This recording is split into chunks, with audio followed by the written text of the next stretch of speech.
Dewi Fortuna masih lindungi Malaysia, tidak dipermalukan Indonesia. Komentar sinis Madam Pang usai timnas U23 gagal di ASEAN Cup 2025. Pelatih Malaysia akui kecewa ditahan imbang timnas U23 Indonesia dan gagal lolos ke semifinal. Erick Thohir sentil Jens Raven dan Hoki Caraka tantang cetak gol di semifinal ASEAN Cup U23 2025. Timnas U23 Indonesia hadapi Thailand di semifinal Gerald Vandenburg, laga berat menanti.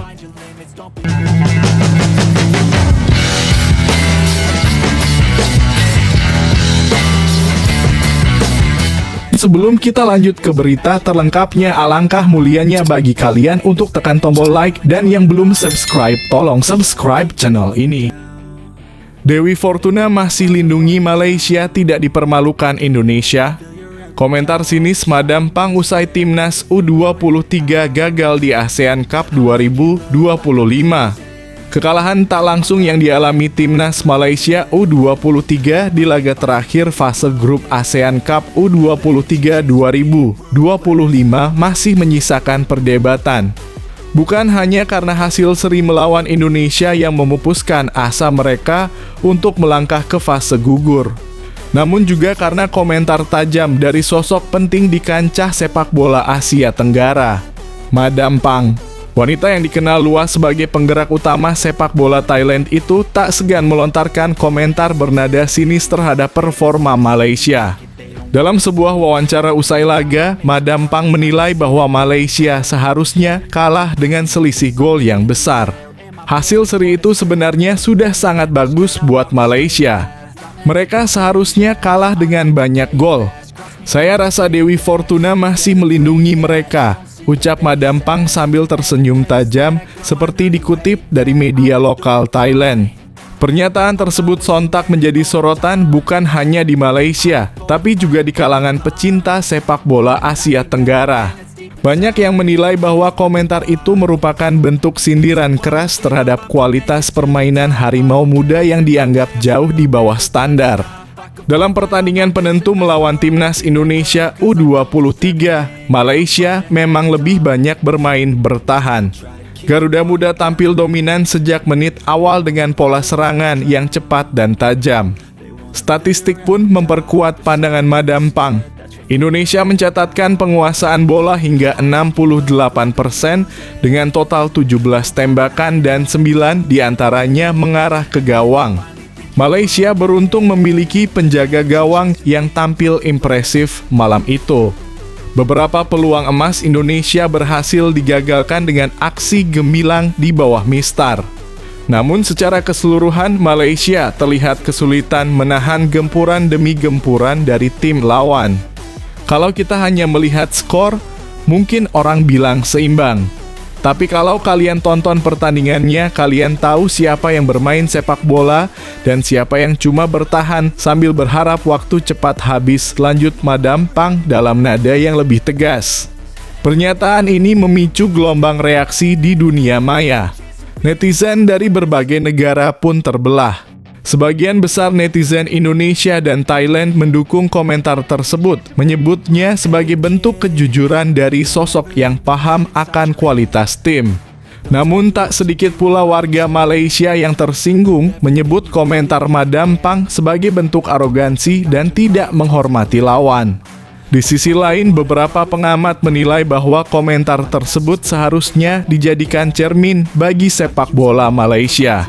Performanya di ajang ASEAN Cup U23 kali ini dinilai jauh dari harapan, bahkan sejak pertandingan pertama. Ketimpangan antara lini tengah dan belakang terlihat jelas, ditambah minimnya kreativitas di sektor penyerangan. Kegagalan Malaysia melangkah lebih jauh dalam turnamen ini kembali menguatkan narasi tentang menurunnya kualitas pembinaan pemain muda di negara tersebut. Sementara itu, negara-negara tetangga seperti Indonesia dan Vietnam mulai menunjukkan kemajuan nyata berkat investasi serius dalam pengembangan usia muda dan program jangka panjang federasi mereka. Bagi banyak pihak, komentar sinis Madam Pang bukan sekadar olok-olok belaka. Ada pesan tersirat di baliknya, sepak bola Malaysia butuh evaluasi menyeluruh.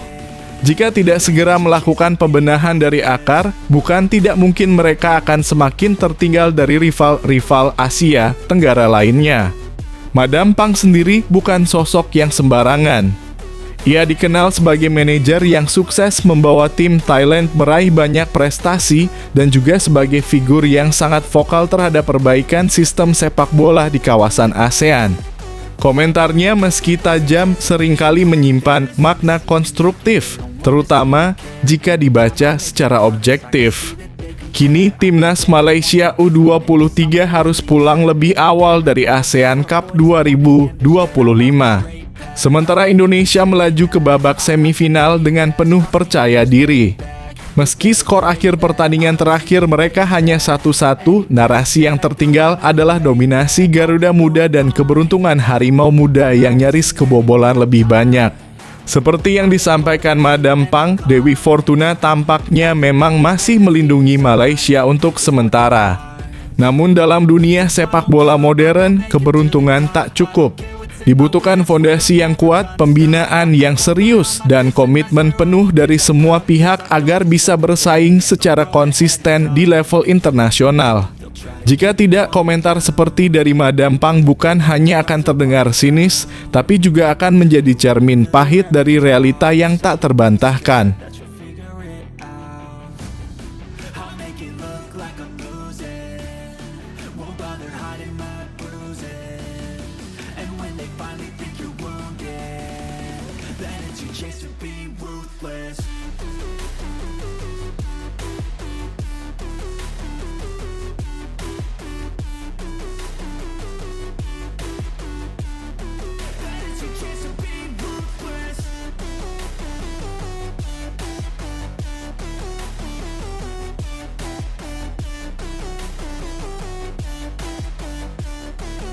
Pelatih Malaysia akui kecewa ditahan imbang timnas U23 Indonesia dan gagal lolos ke semifinal. Pelatih Malaysia U23 Nafuzi Zain mengaku kecewa tim asuhannya gagal melaju ke semifinal ASEAN Cup U23 2025 seusai ditahan imbang timnas U23 Indonesia. Malaysia hanya mampu menahan imbang timnas U23 Indonesia 0-0 dalam laga penentu grup A ASEAN Cup U23 2025 di Stadion Utama Gelora Bung Karno SUGBK, Jakarta, Senin 21/7/2025. Hasil ini membuat Malaysia hanya mampu finish di posisi ketiga dengan hanya mengemas 4 poin. Untuk itu mereka dipastikan tergusur dari ASEAN Cup U23 2025. Dalam laga melawan skuad Garuda Muda ini, Malaysia memang kelihatan kesulitan menghadapi timnas U23 Indonesia. Pasalnya, tim Merah Putih tampil dominan dalam laga ini, sehingga Harimau Malaya Muda kesulitan membobol pertahanan skuad Garuda Muda. Nafuzi Zain masih memuji permainan tim asuhannya meski hanya mampu menahan imbang timnas U23 Indonesia dan gagal lolos ke semifinal. Semua pemain saya malam ini memberikan semangat juang yang tinggi. Apalagi kita bertemu dengan Indonesia, tim tuan rumah, dengan kehadiran pendukung yang begitu ramai. Tetapi mereka bisa mengantisipasi tekanan, menjaga emosi, dan bermain dengan penuh keyakinan, ujar Nafuzi Zain kepada awak media termasuk Bola Sport. Di SUGBK Senayan Senin dalam kurung 21 Juli 2025. Saya lihat perlawanan dari awal kita menekan peluang pasukan Indonesia untuk menciptakan gol. Saya rasa ada 1 hingga 2 peluang yang berpotensi skor, selebihnya cuma set piece, ucapnya. Mantan pelatih Terengganu mengaku bahwa sebenarnya tim asuhannya sukses mengubah permainan pada babak kedua. Awalnya Malaysia yang bermain bertahan, tetapi pada babak kedua mereka tampil lebih berani dan menyerang. Oleh karena itu beberapa peluang berhasil diciptakan, hanya saja mereka belum berhasil membobol tim Merah Putih. Di awal memang kita agak sedikit mengubah sistem permainan kita coba bertahan, kata Nafuzi Zain. Tapi setelahnya kita melakukan pressure dan berhasil membuat peluang. Tapi saya sendiri kecewa karena tidak lolos ke semifinal, jelasnya. Tetapi hal yang ditunjukkan di pertandingan malam ini membuktikan adanya peningkatan prestasi dari game ke game karena ini adalah pasukan muda yang baru dibentuk. Lebih lanjut, Nafuzi Zain mengaku bahwa Malaysia memang tak meraih kemenangan dalam laga ini. Namun mereka bangga tim asuhannya bisa menahan imbang timnas U23 Indonesia. Menurutnya, mereka saat ini menurunkan pemain muda. Oleh karena itu, dengan menahan imbang tim asuhan Gerald Vandenburg ini cukup bagus bagi mereka. Untuk itu, ia merasa bangga karena Harimau Malaya Muda menahan imbang tim Merah Putih. Untuk malam ini memang kita boleh berbangga karena kita tidak kalah, tapi kecewa saya tidak menang. Saya yakin sebenarnya kita mampu menang malam ini, ungkap Nafuzi. Tapi saya juga memahami situasi pemain-pemain kita. Saya bangga dengan permainan yang ditunjukkan. Jadi saya rasa banyak yang bisa dipelajari. Selain itu, Nafuzi juga mengomentari soal serangan timnas U23 Indonesia soal lemparan jarak jauh Robbie Darwish.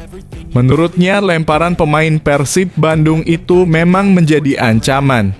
Untuk itu, Malaysia mengantisipasi itu dan mereka tampil solid sehingga cukup bangga dengan hasil timnas U23 Indonesia ini. Long throw memang bagi saya sangat berbahaya, sudah lihat saat Indonesia bertemu Filipina, tuturnya. Kita memang siapkan di latihan dan training. Kita berlatih gimana mengantisipasi long throw itu dan bagaimana defendingnya. Dan pemain pertahanannya sangat baik malam ini, sehingga bisa menghalau serangan Indonesia, tuturnya.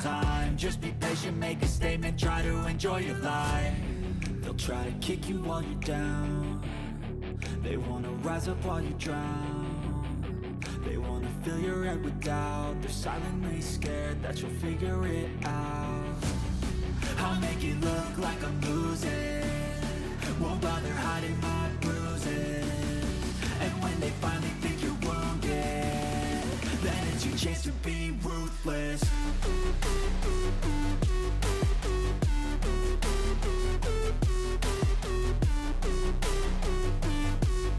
Erick Thohir sentil Jens Raven dan Hoki Caraka tantang cetak gol di semifinal ASEAN Cup U23 2025. Ketua Umum PSSI, Erick Thohir, menyoroti performa dua penyerang muda timnas U23 Indonesia, Jens Raven dan Hoki Caraka, yang dinilai belum menunjukkan ketajaman maksimal di ajang ASEAN Cup U23 2025. Keduanya kini mendapat tantangan langsung untuk membuktikan diri di semifinal.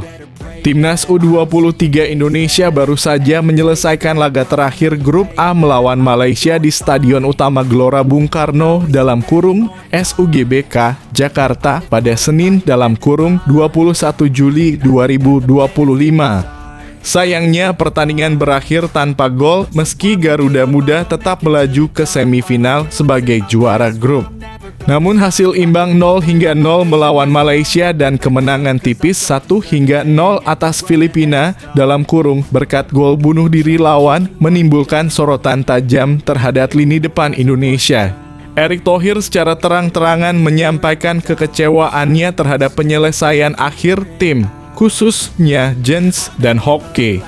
Saya sebenarnya berharap mereka menciptakan gol di dua game melawan Filipina dan Malaysia ini, supaya bisa membuktikan mereka siap ke timnas Indonesia senior, ujar Erick kepada awak media. Dalam dua laga tersebut, Jens Raven (Bali United) dan Hoki Caraka (PSS Sleman) tampil cukup lama dan memiliki beberapa peluang, namun gagal mencetak gol. Padahal nama keduanya sedang jadi perbincangan publik sebagai calon pengganti oleh Romanye yang tengah absen akibat cedera.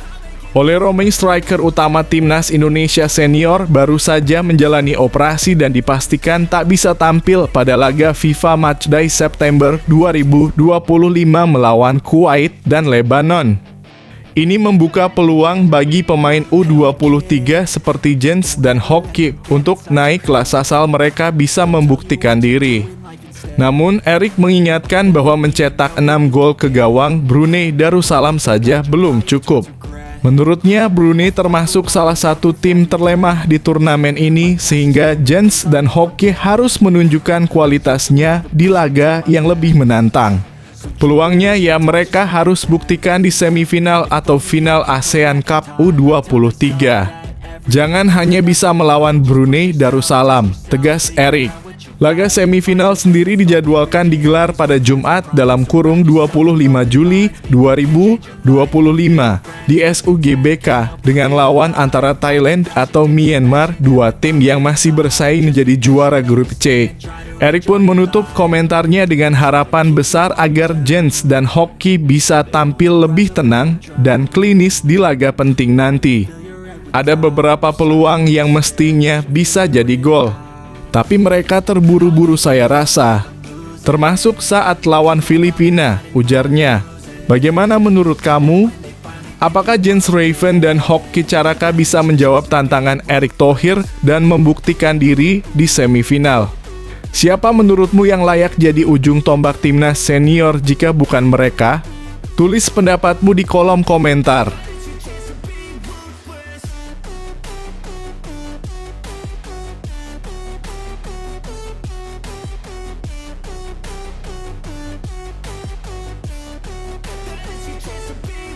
They don't wanna see me make it, they don't wanna see me care. Anytime I make some progress, I can see that they compare. I think everyone's against me, maybe something in the air. Am I paranoid? I swear a void is forming and they're scared I walk a straight path. Not many can say that. I like to play fast, cross me and there's payback. You better pray. Timnas U23 Indonesia hadapi Thailand di semifinal Gerald Vandenburg, laga berat menanti.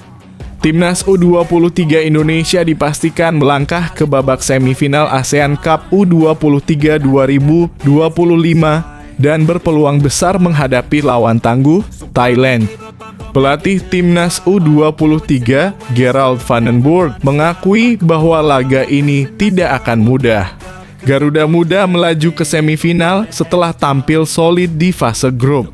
Mereka mengumpulkan 7 poin hasil dari kemenangan atas Brunei Darussalam dan Filipina, serta bermain imbang melawan Malaysia. Hasil tersebut menempatkan Indonesia sebagai juara grup A. Di babak semifinal, Indonesia akan menghadapi juara grup C yang masih diperebutkan oleh Thailand dan Myanmar. Kedua tim akan bertanding pada laga penentuan di Stadion Patriot, Bekasi pada Selasa dalam kurung 22 Juli 2025. Pemenangnya akan menjadi lawan Timnas U23 Indonesia di semifinal. Menariknya, Vandenburg tak hanya mewaspadai Thailand. Ia juga memberikan pujian khusus kepada Vietnam yang menurutnya tampil impresif sepanjang turnamen ini. Vietnam sendiri telah mencatat kemenangan meyakinkan 3-0 atas Laos di grup B, sementara Thailand sukses membungkam Timor Leste dengan skor telak 4-0 di grup C. Kedua tim dinilai Vandenburg memiliki kualitas permainan yang tinggi dan bisa menjadi lawan berat bagi Indonesia. Saya sudah menyaksikan pertandingan mereka, jadi saya tahu mereka adalah tim yang bagus.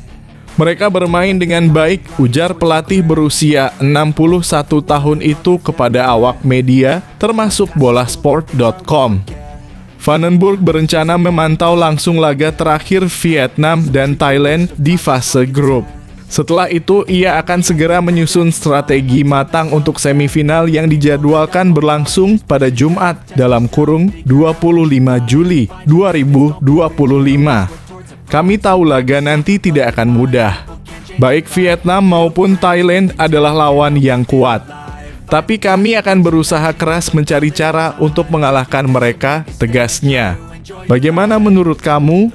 Siapa yang paling cocok jadi lawan Indonesia di semifinal Thailand atau Myanmar?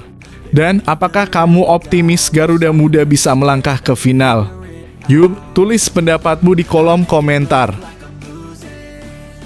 Won't bother hiding my bruises.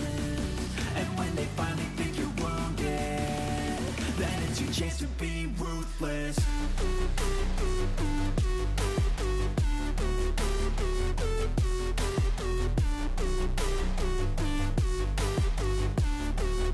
it's your chance to be ruthless.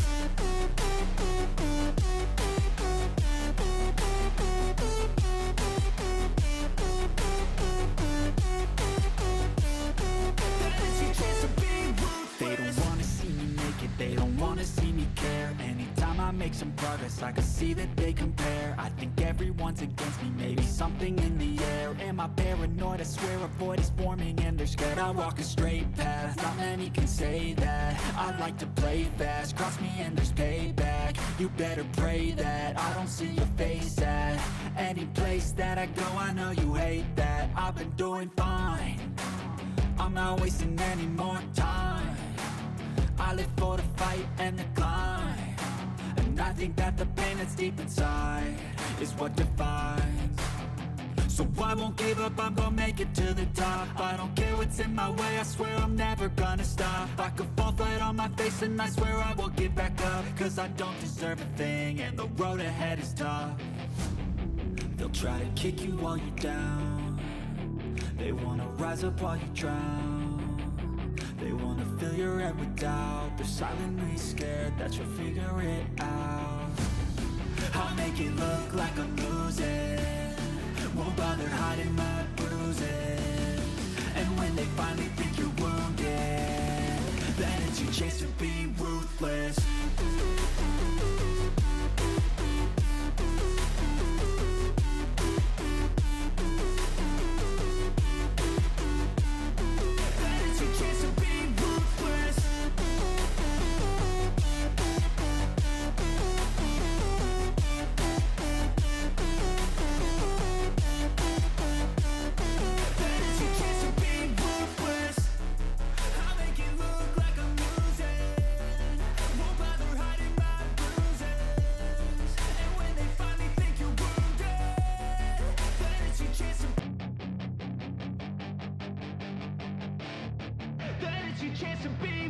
Hey kid, don't ever let them get inside your head. They'll tell you what to do in life instead of everything you know that you could get. Don't let them guide your life towards regret. Liverpool gasak Stoke 5-0, Darwin Núñez cetak hat-trick dalam 14 menit. Liverpool tampil menggila dalam laga uji coba tertutup melawan Stoke City di AXA Training Center Minggu (20 Juli 2025). Reds menang telak 5-0 dan Darwin Núñez jadi bintang utama dengan hat-trick hanya dalam 14 menit. Núñez membuka skor di menit ke-6 lewat tendangan susulan tajam. 6 menit berselang, ia menggandakan keunggulan lewat penyelesaian akurat dari umpan Silang Szoboszlai. Gol ketiganya datang lewat sundulan usai menerima umpan Curtis Jones hat-trick kilat yang penuh kepercayaan diri. Gol tambahan dari Rio Momoha dan Federico Chiesa melengkapi pesta 5 gol Liverpool. Ini kemenangan kedua beruntun di pramusim setelah sebelumnya mengalahkan Preston 3-1. Selanjutnya mereka akan menghadapi AC Milan di Keita Sports Park, Hong Kong pada 27 Juli. Di babak kedua, Liverpool melakukan rotasi total. Ben Doak, Cody Gakpo, dan Chiesa mencoba menambah gol, sementara Armin Petsi harus sigap menghadapi ancaman dari Stoke. Bagaimana pendapat kalian soal performa Núñez? Apakah ini tanda kebangkitannya musim ini? Tulis komentar kalian, Kopites.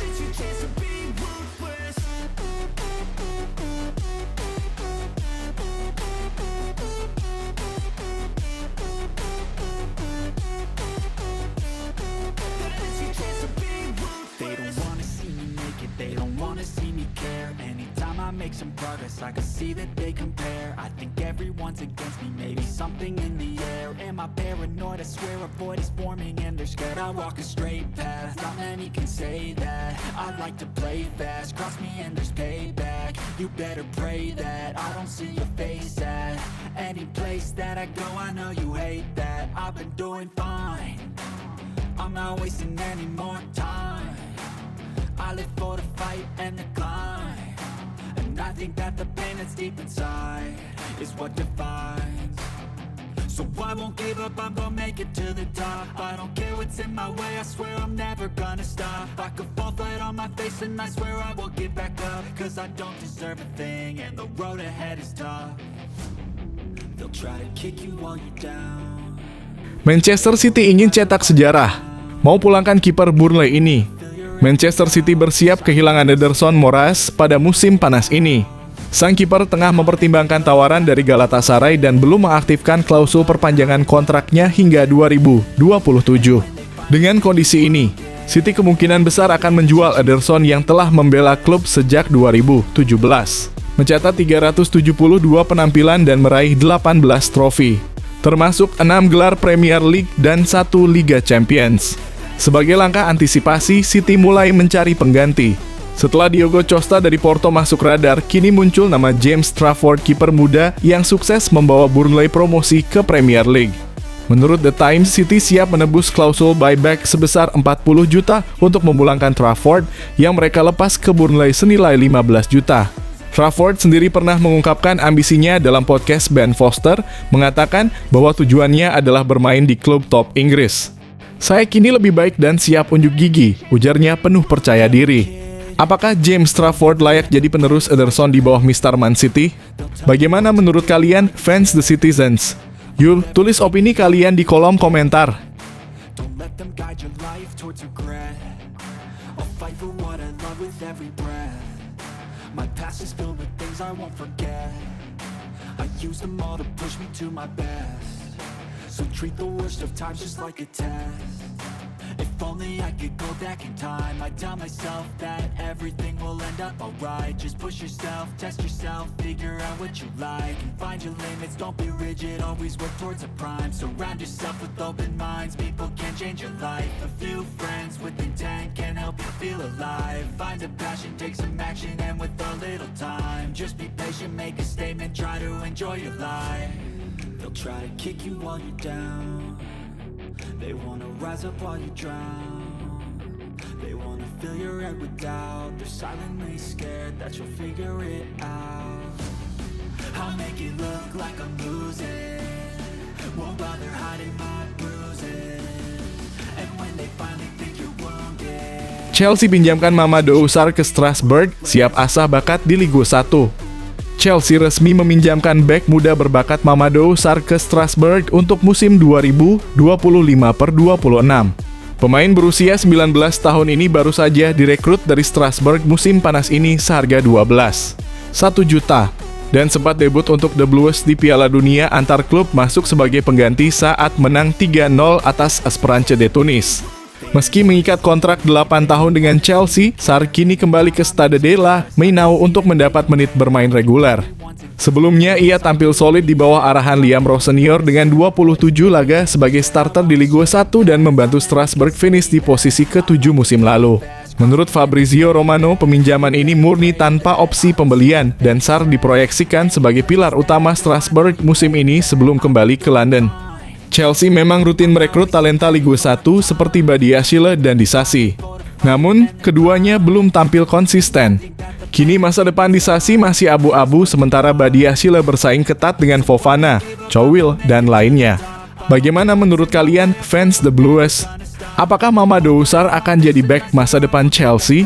Tulis pendapat kalian di kolom komentar.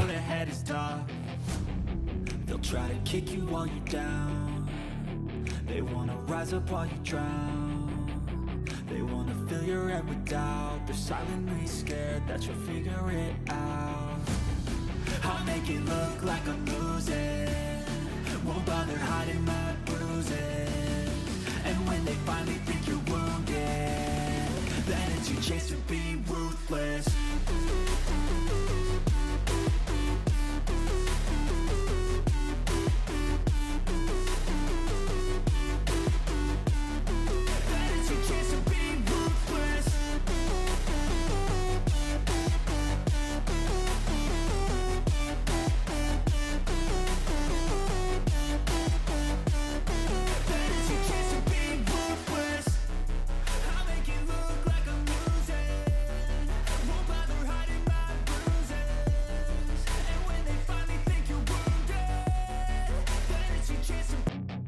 Selain Randal Kolo Muani, Manchester United juga mengincar Senne Lammens. Manchester United tak berhenti berusaha perkuat skuad mereka setelah sukses merekrut Matheus Cunha dan Bryan Mbeumo. Kini fokus utama adalah mencari penyerang tengah baru dan kiper berkualitas.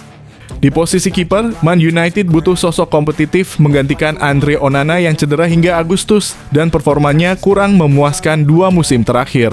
Setelah dikaitkan dengan Emiliano Martinez, kini mereka mengincar Senne Lammens, kiper muda Royal Antwerp berusia 23 tahun. Fabrizio Romano mengungkap bahwa Man United sudah melakukan kontak awal untuk Lammens yang jadi kandidat utama jika klub benar-benar ingin datangkan penjaga gawang baru. Sementara di lini depan, setelah merekrut Cunha dan Mbeumo, Man United masih butuh striker tengah. Rasmus Højlund tampil mengecewakan dan Joshua Zirkzee lebih cocok sebagai penyerang kedua. Nama baru muncul, Randal Kolo Muani yang sedang dalam situasi tak menentu di Juventus. PSG pemilik Muani belum mencapai kesepakatan dengan Juventus, membuka peluang bagi Man United dan Newcastle. Menurut kalian siapa yang lebih dibutuhkan Man United sekarang, kiper baru atau striker tajam? Tulis pendapatmu di kolom komentar.